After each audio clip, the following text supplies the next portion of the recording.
Can't say no to the pressure that's outside of the four walls. Wait, what's going on? You show withdrawal symptoms and refuse to go.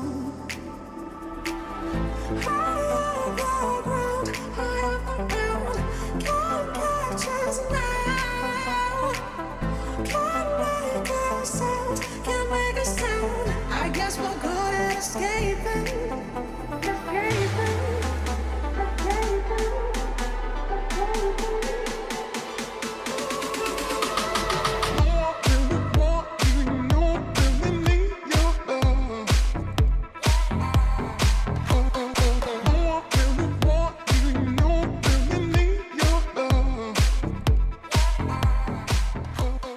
Join the last stop near me because there's no excuse why I can't go there. It's literally around the corner.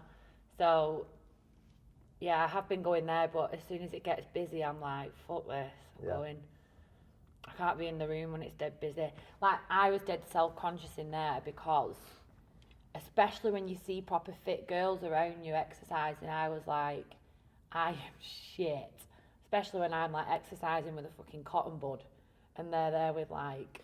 I think that stops people going in gyms, to be honest. It know, everything that we post up as CrossFitters is the best performance of the night. But nobody sees us struggling. Nobody sees us training for months and months to get to that level. So what we try and do a lot in CrossFit is try and promote it to any age, any fitness, because it keeps a lot of people out of the doors of the gyms. And me, I promote it massively in recovery. I find it odd when people say I've never trained in my life. I think it should be a big part of anybody's life, everybody's life. Something every exercise. day, really, shouldn't it? Yeah, definitely. You do feel better for it, massively. Yeah. It's a natural high. It's a drug in itself, you know.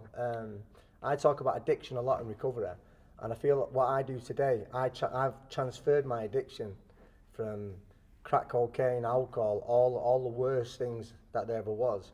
And I channel it into other things now. So I'm addicted to training. You know, I'm never going to get arrested for going to the gym twice a fucking day. No. I'm never going to break up an happy home. Never going to harm anyone.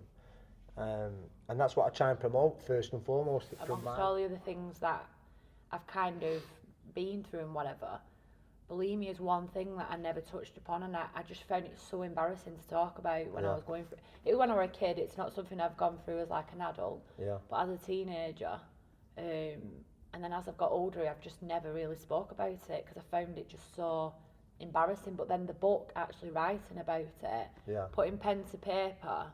Do you feel it took the power out of it? Yeah, well, I started writing sentences and then I'd be like, delete, delete, delete. I don't like that. That sounds awful. That's cringe. Because it all comes flooding back, what you used to do.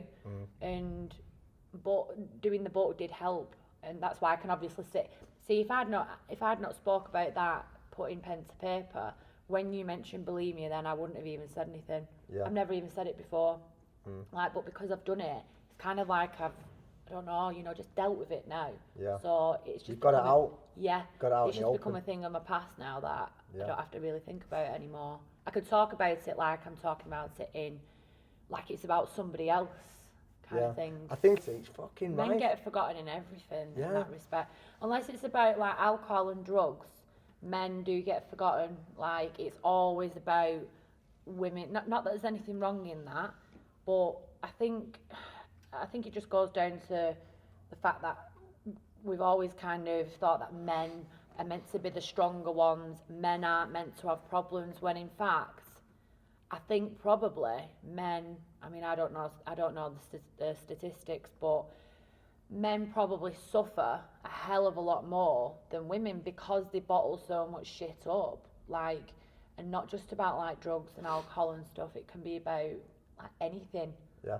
Like what you've just said, like eating disorders and stuff like that. And I'd imagine it's even more embarrassing. I found it embarrassing to talk about, and I'm a girl, and you know loads of girls that have been through like eating disorders and stuff like that. But guys would find that really difficult to touch upon and like openly speak about it. But there's more people talking about it now, and they put a lot of I think the statistics in male deaths now for suicide, it's at the biggest height, and if it's below the age of 45 or 50 now, and that's all down to that, because men have never been able to talk about it and open up about the problems that they've got, because it's like that fucking phrase what people say, like, man up. Can't stand that, because we're expected to man up and deal with shit ourselves. But today, I think over the next few years, we're going to see a decrease in suicide, because men now, there's more men like myself, men of like big stature saying, listen, I have fucking problems as well. But 10 years ago, 20 years ago, no one was talking about this stuff. Do you think that people abuse the, you know, it's good to talk about mental health and all that stuff. Do you honestly think that people take the piss out of, when they do something wrong, they claim they've got a mental health illness? Because I do. I think people really abuse it. And it's like sad. It's sad. Insulting to people that are actually that going, really like, got I'm like, I don't know whether you're on Twitter, but I'm forever like, you know, being bloody slagged off because I say what I think and I say things to people, because I do read people's tweets and they're arseholes for whatever reason, and then they come out with, you know, it's typical behaviour. People on reality TV will do something really shitty, really sly or whatever, and then they come out with, I was suffering from anxiety. Well, lots of people suffer from anxiety. It doesn't mean to say you can be a prick and try and ruin someone's life or try and hurt someone. And I do think people really, and that's what annoys me, because I think it's great that everyone's now talking about mental health illness, but I do think it's bad that there's a lot of people that are thinking, oh, this is a bit of a cop-out, I'll just say I've got anxiety or depression. Yeah, they can use it as an excuse, like a sympathy vote. Yeah. You know, it's like, I struggle with PTSD, and it's like, all right, it's like, I struggle with addiction heavily in my life, but it's not, I don't blame anything on that no more. It's like, I know what I've got, I know I've got a problem, but I can't keep saying, that's my addict, that's my disease, that's why I act the way I do. You don't get It's anywhere about, like no, that, you'll get, no, it's about change. So if you identify yourself as having PTSD, anxiety, depression, addiction, the people that don't do anything about it, and I hate to say it, but fucking whinge and don't try and educate themselves about what they're suffering with. It's quite annoying, because there's that many people out there saying, listen, I do this today and I'm well. Every morning I'll do a show on Instagram. Some mornings, 90% of the time, I'll get up, I'll say what I've just done, I've prayed. I'm not a religious man, but I'm very spiritual today because of the 12-step program that I work. Yeah. I pray and meditate, put the fucking kettle on. I get myself from that bedroom to that kettle. And how many people today message me saying, I've had my water, Shin, and I've had my coffee, and I'm going to attack the day. Some people can't get from the fucking bed to the kettle sometimes.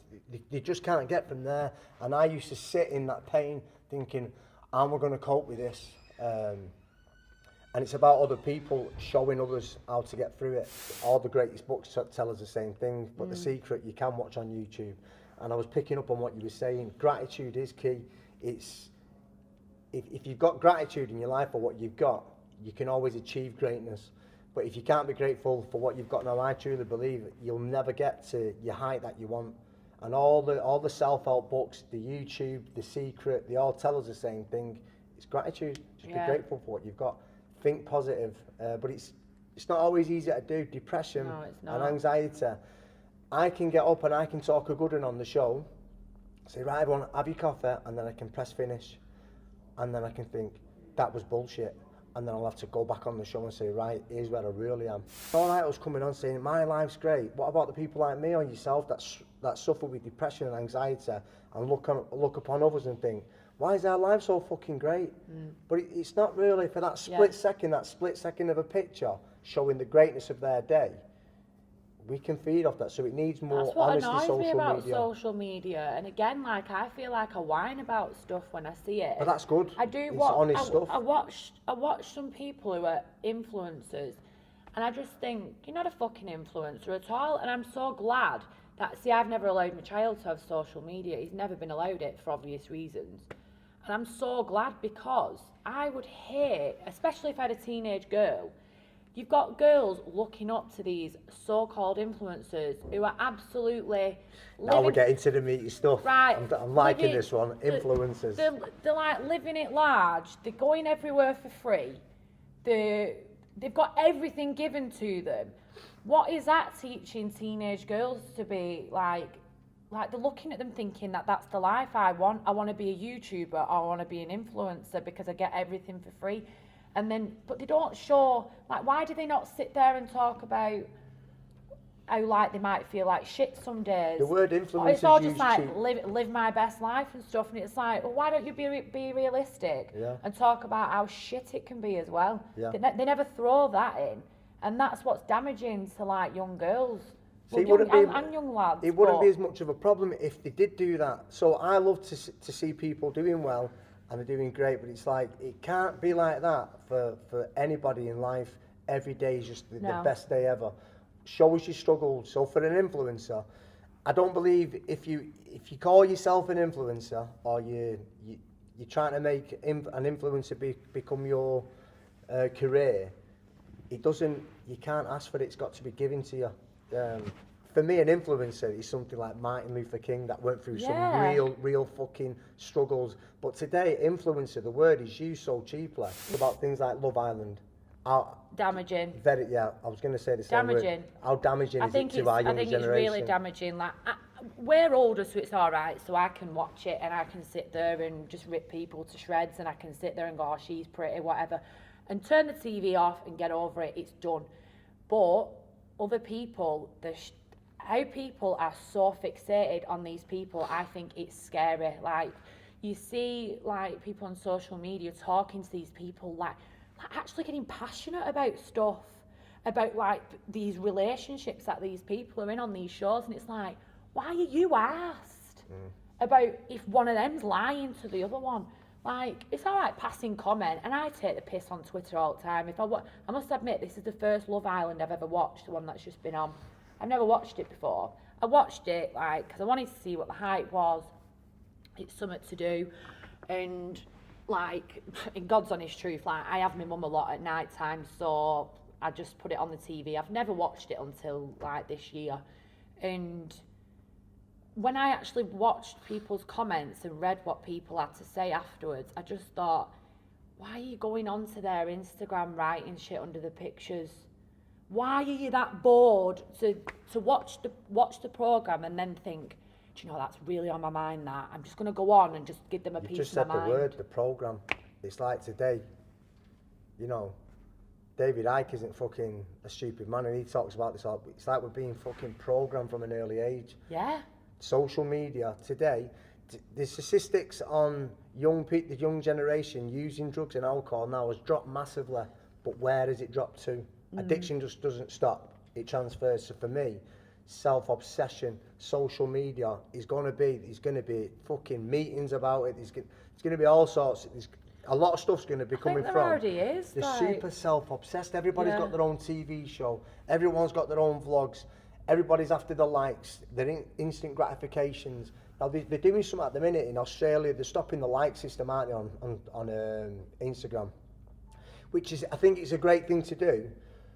But when these kids and us, you know, even ourselves at our age, are not getting that quick gratification with them likes and follows and all the bullshit, we're going to be after instant gratification still. That will set something off again. It's a small beacon of hope that if you sat there talking about something, like, it's actually shocking, like, what people think when you've been on TV. Like, when you said, how did I find coming off TV? I went straight back to work, and the kind of messages I got, because I started advertising my brows again, I had people saying, like, oh, you've had your 15 minutes of fame and now you're back waxing brows. I was like, yeah, because that's life. Like, it was like I was being penalised for getting back to normal life, and that's the kind of thing that you do face. Yes, if you use that against you, like, oh, what are you doing now, just promoting something. What did you enjoy most about today? Sitting on the couch. Fucking work. Did you not enjoy the CrossFit? I can't, it's just a bit, I'm really uncoordinated, so I went really self-conscious. I just thought, I don't know what I'm doing. I'll tell you everyone's what, dead let's fit in leave the it on room. that. If you can give a message to anyone, men and women, you know, I'm a big fan of women empowerment, men empowerment. Let's try and touch on, like, because you are, I guess I am as well, like a single parent. What advice would you give to parents if they're a single parent? To a single parent, Yeah. like, just don't be scared of being a single parent. A lot of parents who face like raising the kids by themselves, they see it as like a failure. They see it as like, oh my god, I need someone in my life. Never ever look for anybody else to raise your child with. It's actually so rewarding actually doing it by yourself. I think it is anyway. Yeah. And get help. Talk to people. Talk to other people. You know, out of the circle as well. Don't always. And the last thing you should do is compare. Like, I've never ever compared myself to my friends. My friends have all got very, very different lives to me when it comes to their families and their little kids and stuff like that. I've never had the same lives as my friends, and if I'd ever compared myself to them, I'd probably have killed myself, because they do have this perfect picture. But we do live in a world of that, people comparing. We all compare Yeah. to other people, how great they're doing, and that's another thing, going back to social media again. Everyone's comparing their lives to others. But that's, you know, that's another show in itself. But yeah, I've enjoyed today. It's been good. You enjoyed yourself? Yeah, thank you for having me on. Yeah.